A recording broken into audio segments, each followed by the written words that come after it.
Welcome to the 7 Under Club. Hurricane Hermine hit Florida overnight with powerful winds and devastating flooding. It was the first hurricane to strike the Sunshine State in more than a decade. Hermine has now been downgraded to a tropical storm, but it could still threaten parts of the East Coast in the days ahead. Gary Lane has the story. Hurricane Hermine made landfall early this morning near St. Marks, Florida, packing 80-mile-per-hour winds. High winds and torrential rains of more than a foot led to 12-foot waves and extensive flooding. The storm battered homes and businesses along the northeastern Gulf Coast. Officials issued a mandatory evacuation order in some Gulf coastal areas. Please protect your property and evacuate immediately. Governor Rick Scott urged residents to stock up on 3 days of supplies. Bottom line, it's life-threatening. If you need to go to a shelter, go now. Don't wait. But many Floridians chose to hunker down and ride out the storm. Some boarded up windows, while others placed sandbags around their homes. You know, when you live in Florida, this is what it is. You just listen and watch. If it gets bad, you leave. If you think you can ride it out, ride it out. Even on their boats. You got to stay on your boat so you can loosen your lines and tighten your lines. Many neighborhoods are flooded.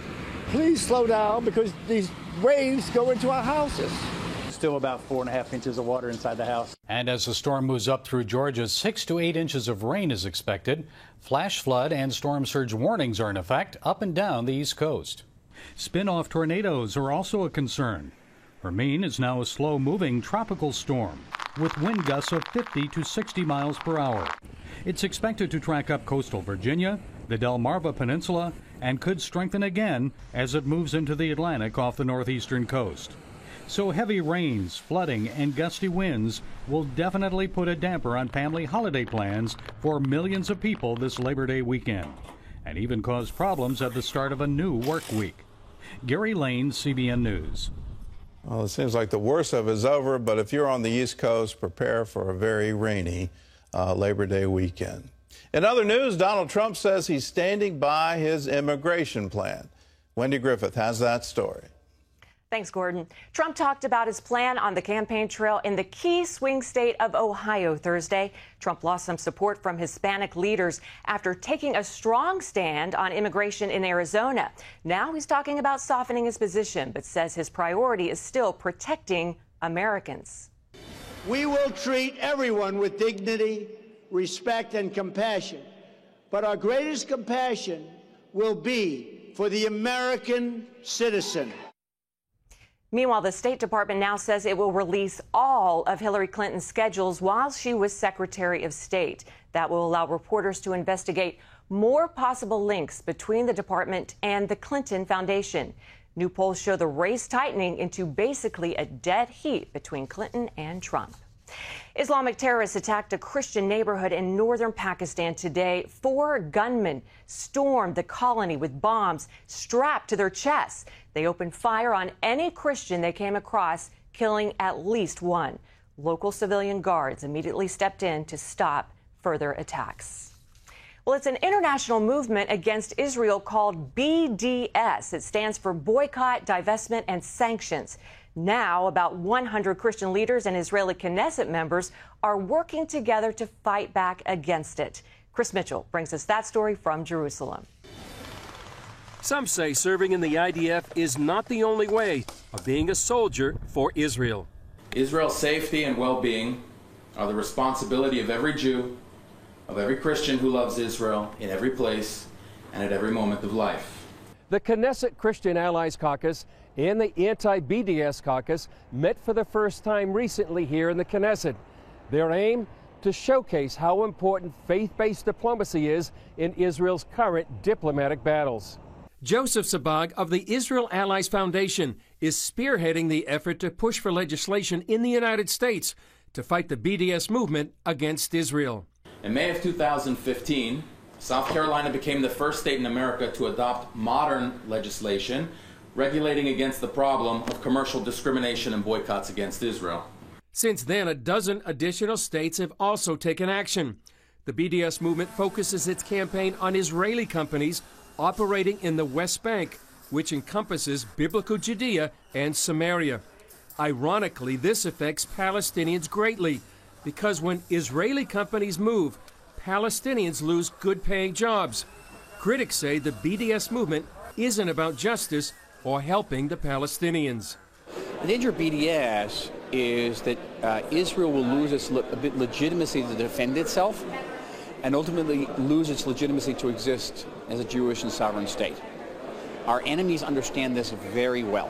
What is going on with BDS as a global name for all the Israel haters is really the misinformation campaign that they're feeding to the general public and the miseducation that's going on the campuses. Barry Shaw, author of BDS for Idiots, said it's simple. The reason they're protesting only against the Jewish state and not the Arab states and regimes that abuse the Palestinians they profess to help is simply because Israel is the Jewish state. That's no more or no less than blatant anti-Semitism. Shaw says if these BDSs were honest, their boycotts would include Israeli technology, like their own computers, laptops, and cell phones. But they need these to communicate their lies and the false narratives to their supporters and to the general public. Knesset member and former diplomat Michael Oren sees only one way to combat lies. We beat terror through a combination of steadfastness and very good intelligence. We beat terror. But there's only one true defense and one effective weapon against delegitimization, and that is the truth. Chris Mitchell, CBN News, Jerusalem. Thanks, Chris. Gordon, it seems a scary thing when you have American churches lining up against Israel. Well, if you support BDS, let me give you a quick history lesson because this is what you're supporting. You need to understand that the Palestinians could have had a state at any point in time since 1920, since literally the beginning of the British Mandate under the League of Nations. What was the condition?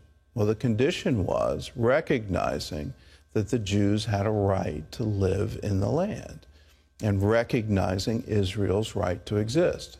You can't have a two-state solution until the second state, the Palestinian state, says Israel has a right to exist and we no longer want to drive her into the sea.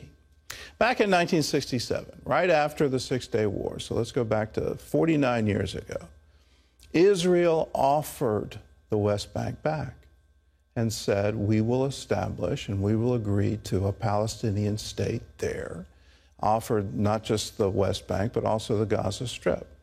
And the condition, here's the condition, you must recognize our right to exist. The Arab nations all said no. And they didn't just say no once, they said it 3 times. So until you hold them accountable, do you think Israel has a right to exist?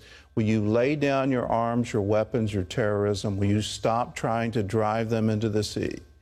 Until that day, until they say we recognize Israel has a right, well, then we'll never see peace, and you'll never see a two-state solution.